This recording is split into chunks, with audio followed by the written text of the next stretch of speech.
You are listening to The Core, where we share anonymous but true teen stories. To hear more, visit us at openorchardproductions.org. I'm Ashley Overbeek, and today we'll be meeting Rachel, a 17-year-old girl who combines her desire to help others and her passion for triathlons in order to make a difference. I ended up doing the first triathlon at Redondo Beach last June, and it was the hardest thing I'd ever done. But then as soon as I crossed the finish line, it was like, I was so proud of myself, and it was the biggest feeling of accomplishment and peace I'd ever found. After learning that 500,000 kids die from measles each year, Rachel knew she had the power to help. And so I decided to do the half Ironman triathlon as a fundraiser to benefit the measles initiative. And I just thought that even though it's going to be like the hardest challenge I've ever encountered, and people are going to think I'm crazy for doing it, and I probably was a little bit crazy for doing it, it's not even close to the amount of pain that people with measles have to suffer.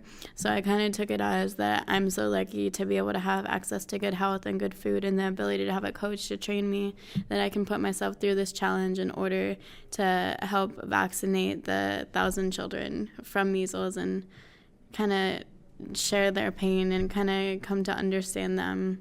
It was really hard. The money I raised, I just did the general Vaccinate a Village program. I don't know where specifically it's going in the world. Big parts right now are Cambodia and Asia. My campaign got national attention with American Red Cross, so it got sent out by the National Youth Council, which sends emails to 850,000 kids in the United States. Her achievements even gained the attention of some very influential people. So I actually had people contacting me and congratulating me, and there's this one guy who I met through a couple of people because I connected with the Los Angeles region American Red Cross International Services officer, like a grown-up working, and she connected me to her friend who's a filmmaker and who went 10 years ago at the beginning of the measles initiative to make a documentary on measles and all the kids, and it's starting, and so now 10 years later he wants to go back and show the progress that it's made. And so through my campaign, he's talking to me and invited me to potentially go actually to Africa and make a documentary and reflect my experience there and actually meet the kids. The half Ironman was no cakewalk. It is a daunting task, but Rachel believes that the hardest battle was her intense training and preparation for the race. There was points where I was doing physical therapy 3 times a week, and then sports medicine massages 2 times a week, and then training 10 times a week for the half Ironman, and just because I wanted to be able to do it that badly. And just through all of that work I did, even though the race was really scary, it's the hardest course there is in the United States. When Rachel trained so hard that she fractured her knee, others told her she'd be unable to compete in the triathlon. But her injury only drove her to persevere even more. So I trained for 20 weeks for specifically this past race, because the race was a 1.2 mile swim, 56 mile bike, and 13.1 mile run. I've never run 13.1 miles in my life until the race. What happened was a month into training, I actually fractured my right knee. And so that's why I had to do so much physical therapy, and everyone told me I wasn't going to be able to do the race, and I just put all my energy into it, where I was just stretching and icing and doing everything I could to do to get it able to race.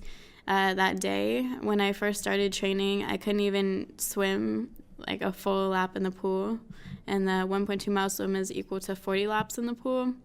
And so I just grew so much athletically through my training, because there would be days where I would train twice a day for an hour swim and then a 3-hour bike. On Saturdays, I would be working out for 6 to 7 hours, which also includes stretching and all that. But since I hurt my knee, I actually didn't run until the race. That was my first time running in 3 months, because I didn't want to hurt my knee and aggravate it more.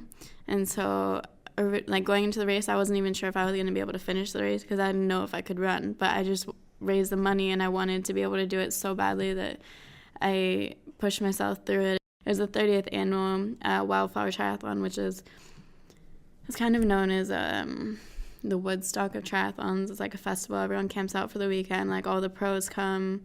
There was 7,000 people who did the race. In addition to the intense physical challenges necessary to train, Rachel reveals that she also has a mental barrier, causing every dip in the ocean to be a terrifying battle. Before triathlons, I was actually afraid of the ocean. I wouldn't even put my head underwater. Like, I did junior lifeguards when I was a little kid, and I would literally cry every day and try and not go swimming because I was so terrified of the ocean and sharks and all that. And then doing the triathlons, it took me probably 8 months to get over my fear of the ocean, but I finally got over it. And this was the first race where I wasn't so scared. So I actually got my head down and I swam. My record swim time is the fastest I've ever swum that. It's a really good time. Like, it beat the first place swim time of last year. So I basically set like a course record for the swim time for my age. And so then I started the bike, and it was so windy and hilly at the very beginning that a lot of people were crashing. But I was so excited to be racing that I was going as fast as I could on downhills, which is like 35 miles an hour. I don't know if I wasn't being careful enough or if other people weren't being careful enough, but a guy cut in front of me, and because I had gone so fast, I was up with a lot of the elite guys. And so it was either I hit him or I crashed into the trail. So I crashed within the first mile of the bike out of the 56 miles. Once I started riding, like 5 miles later, I realized that I still have wood chips all over the front of my glasses and like dirt all over my face. And I didn't realize how scratched up I got from it. Basically, the bike just went on, and I didn't check my bike, so my chain kept coming off. And so it kept slowing me down. And I also didn't notice that I had lost my racing chip, which is what tracks you on the bike. And that's what tracks you through the course to make sure that you're not cheating or anything like that. And because I still had the wristband on my ankle, I just didn't have the actual chip. And I just kept going throughout the whole bike. It just took forever. I didn't even know how to explain it. I thought it was never going to end. Like, there were so many points where I wanted to just quit and give up, but it would be like, okay, well, I've already ridden 25 miles, so I would still have to ride 25 miles back. And then there were parts where so intense that a lot of people did actually give up, and I just saw people like in tears, broken down. It's like the best and worst I've ever seen people. After finishing the bike segment, a bruised and exhausted Rachel arrived at the running segment, only to be greeted with some even more painful news. The lady told me that I had lost my chip and that I was disqualified from the race and that I couldn't finish and that my time was so late and that I was pretty cut up too. So she's like, it doesn't look like you're going to be able to finish and you're not going to be allowed on the course because we're shutting down all the aid stations because I'd taken so much time on the bike. And then she took away my racing belt, which was like my number. And so she was basically like, your race is over. I'm sorry, you can't go. By this time, I had been racing for like 5.5 hours, and it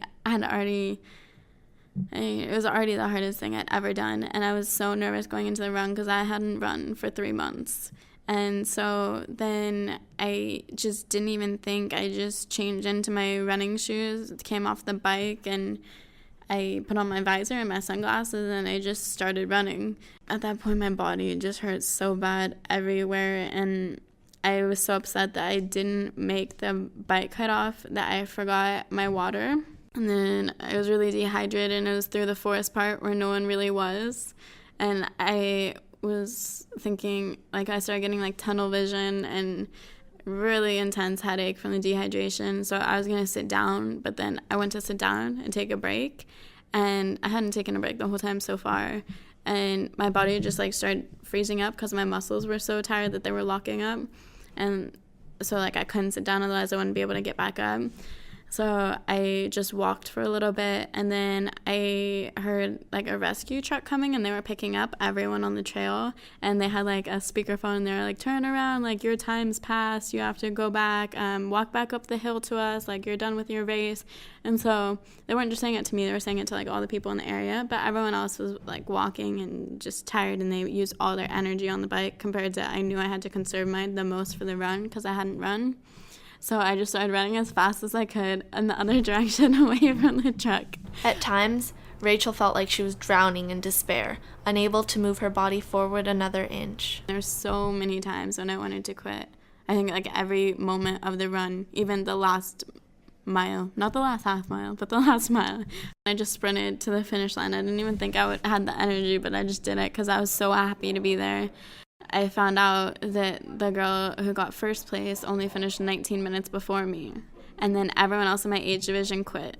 So it was really frustrating, though, to find out that I did get second place because I had the time to qualify for the World Championships, which are in Spain this summer, but technically because I didn't have the racing band on, I can't go and got disqualified. And it was even more frustrating, too, because it's like, there were so many moments where I could have cheated and cut the course, and there's so much temptation to do it because I didn't have the track on. I could just cut it, like no one would know. And of course, thoughts running through my head, like everything was running through my head. My life was running through my head, and I just wanted to actually do it correctly. I wanted to actually do the distance and the course, and so I didn't even cut anything. So basically, if that thing was tracking me, I would have been perfect and on it, and it was just like, frustrating because I did it. Although extremely disappointed that she was disqualified, Rachel knows that her experience wasn't for nothing. She views herself and others with a new perspective. That we're capable, like as humans, is so much more than we think we are.